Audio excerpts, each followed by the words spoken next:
Welcome to my LGBT lesbian channel. The series Checkmate, Stripper and Dance for Me are voiced for you in full history. Thank you for your comments, reactions and subscription to my channel. Have a nice day everyone. We're being followed. Speed up, Carlos. Carlos gave me a hesitant look and stepped on the car's pedal. Christopher looked at same spot that attracted my attention, to then grab his phone. The van sped up, as if whoever was driving was sure that we had discovered them.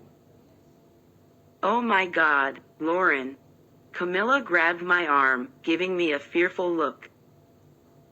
Everything's gonna be okay, I said firmly, feeling my heart race. Our car was driving at a frightening speed, and the van was right behind the rear of our vehicle. Shit, get down, I shouted when I saw one of the men pointing a revolver at us. Camila lowered her head quickly, starting to cry in pure fear. The Latina was visibly nervous, which made me even more worried about her protection and well-being.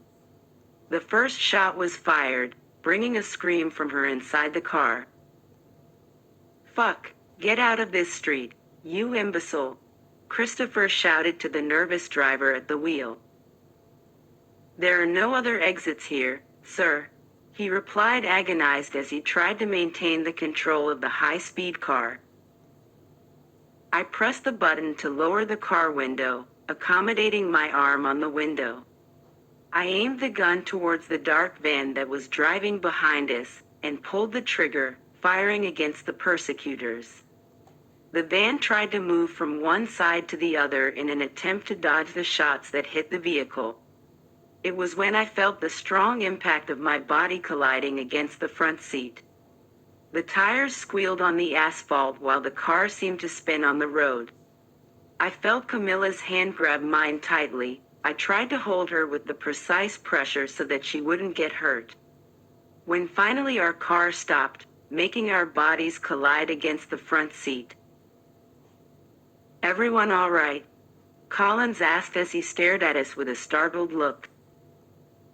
I couldn't pay enough attention, because in the next minute we were all surprised by a group of men. Get out of the car, one of them shouted. I held my gun firmly, and with the other hand I held Camila's, who was trembling amid tears. Carlos was unconscious, hunched over the steering wheel of the vehicle. I looked carefully around us, and now there was another car. We were surrounded. You better not shoot, or I'll kill you all, the same man shouted. Through the rearview mirror that now was cracked, I could have the sight of 3 men in the back. They were all hooded, with guns in their hands. I closed my eyes for brief seconds, trying to think of something that would help us. We're going to die, Camila whispered, crying. I will not let that happen, I whispered to her. Damn it, it's this imbecile's fault, Collins exclaimed as he punched Carlos' seat. Get out of the fucking car. The man in the middle shouted again, now shooting his machine gun in the air. The man who was at his side walked towards our car, opening the door from Christopher's side. Here he is, the second man spoke in a sarcastic tone as he forcefully removed Christopher from the car. Chris, Camila cried out when she saw her husband being thrown to the ground. The average height man grabbed the brunette's arm tightly, causing me have the instinctive reflex to shoot against him. The loud shot echoed inside the car, hitting the shoulder of the man who collided against the door and fell to the ground. You bitch, he groaned in pain, now attracting the rest of the men on the outside. 4 men approached the car, one of them pulled Camila out of the vehicle, while another did the same to me. My gun fell to the ground, leaving me now completely disarmed. The brunette was screaming, asking for help, and that just made me even more nervous and angry. Release her, I shouted with all the air from my lungs while I struggled in the man's arms. The taller man who was holding her let out a cynical laugh as he squeezed the brunette's arm tighter. Christopher was kneeling on the ground, motionless with one of the men pointing a revolver at his head. The fourth criminal was aiding the man shot on the floor. "I will kill that bitch, look at this," he shouted amid groans of pain. "Shut up, Phil, put them in the van," ordered the man who was pointing the gun at Colin's head. He seemed to be the one in charge, because he took care of giving orders to the other 4 men who were around us. "First take our king here. Take care of making him sleep." I felt my head working frantically to the point of making me feel pain. The feeling of helplessness consumed me, when my only will was to take them both out of there, but nothing I did would work out. I was in disadvantage before 5 men who possessed heavy weapons and victims in their hands. I couldn't risk neither of their lives. Damn it. One of them grabbed Christopher's arm, lifting his body with force. "You son of a bitch," Collins murmured, receiving a strong rifle butt on the head. "And you still dare to challenge me? You think you're too powerful, Collins." The criminal let out firmly, as he approached the man who now had a bloody cut on his head. "You better be quiet if you don't want a bullet to pierce your body." Collins faced him face to face, and even having his hands bound by another man, he spat in the face of the one who threatened him. And in an almost immediate response he took another rifle butt on the head. Camila cried out nervously when she saw her husband's body fall to the ground. "Take this shit to the car."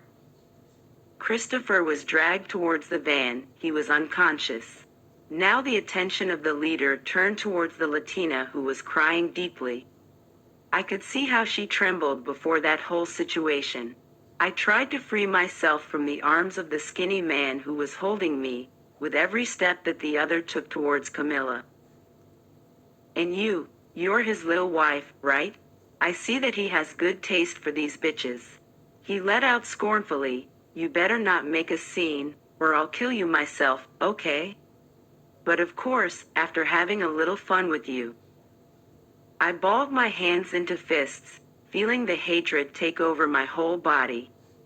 In that instant my brain processed all the most painful ways that I could kill that man, from the slower to the fastest. I looked at the ground, seeing my gun thrown next to the tire of the car, and then I looked at the brunette who was in tears being harassed by the man in front of her. I took a deep breath, noticing the evident distraction of the one who was holding me. So I raised my arm quickly, turning with my elbow and hitting the face of the man behind me. I could hear the snap coming from the nose of the man behind me. "Oh, fuck," he shouted as he stumbled and fell on the ground.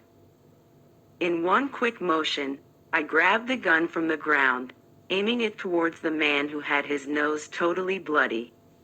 He groaned in pain on the ground. "What the fuck was that?"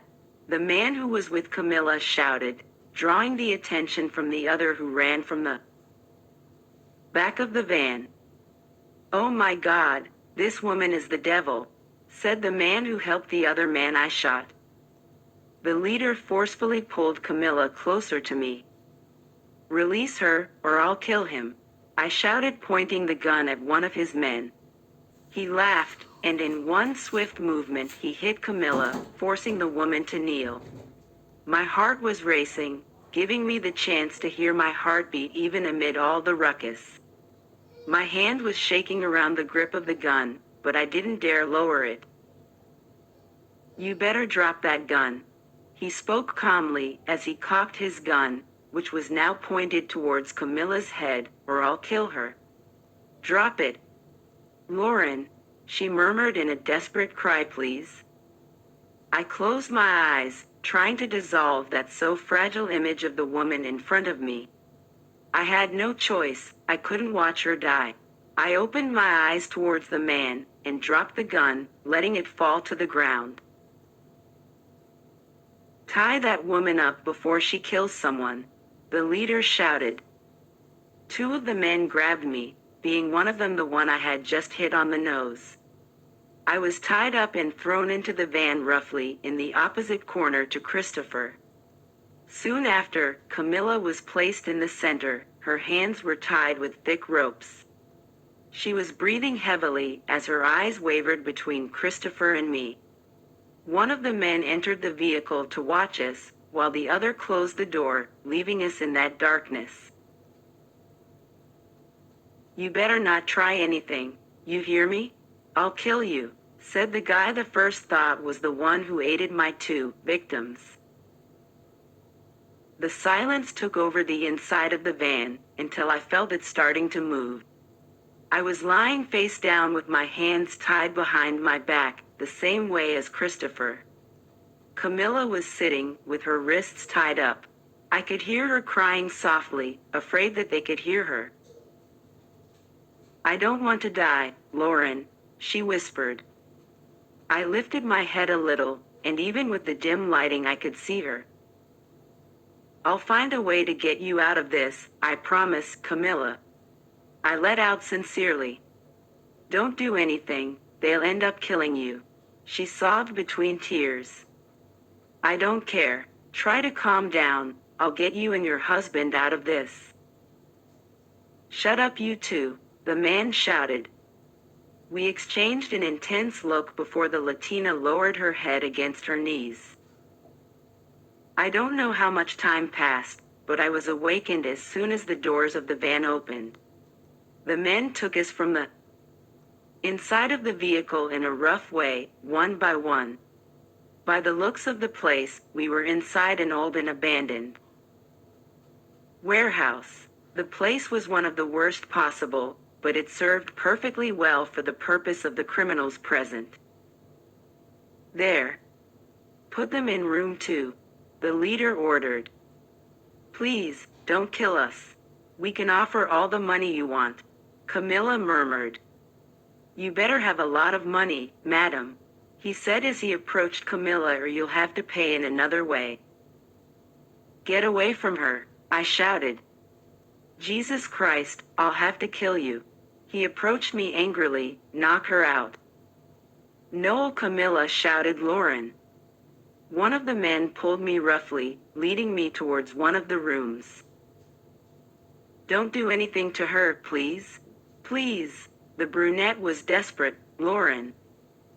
Quiet, the leader ordered as he hit a slap on Camila's face, causing her to fall to the floor. My eyes widened, and I tried to run towards her, but the ropes around my body and the man prevented me from making any movement. You son of a bitch, I shouted. Knock them out. I struggled in the man's arms, as I saw Camila being taken into a room. I didn't know how to explain what I was feeling, but seeing that situation happening before my eyes and not being able to do absolutely anything, was driving me crazy in a desperate way. Camila. She was crying desperately as she asked for help that I couldn't give. My eyes remained on the Latina's body, who was being dragged into one of the rooms. Until one of the men approached me, forcing a piece of cloth against my nose and mouth. The exaggeratedly strong smell was making me dizzy. My vision that until a few seconds ago was clear, became just a blur. And before completely losing my consciousness, I was only thinking about one thing. I'd have to save Camila.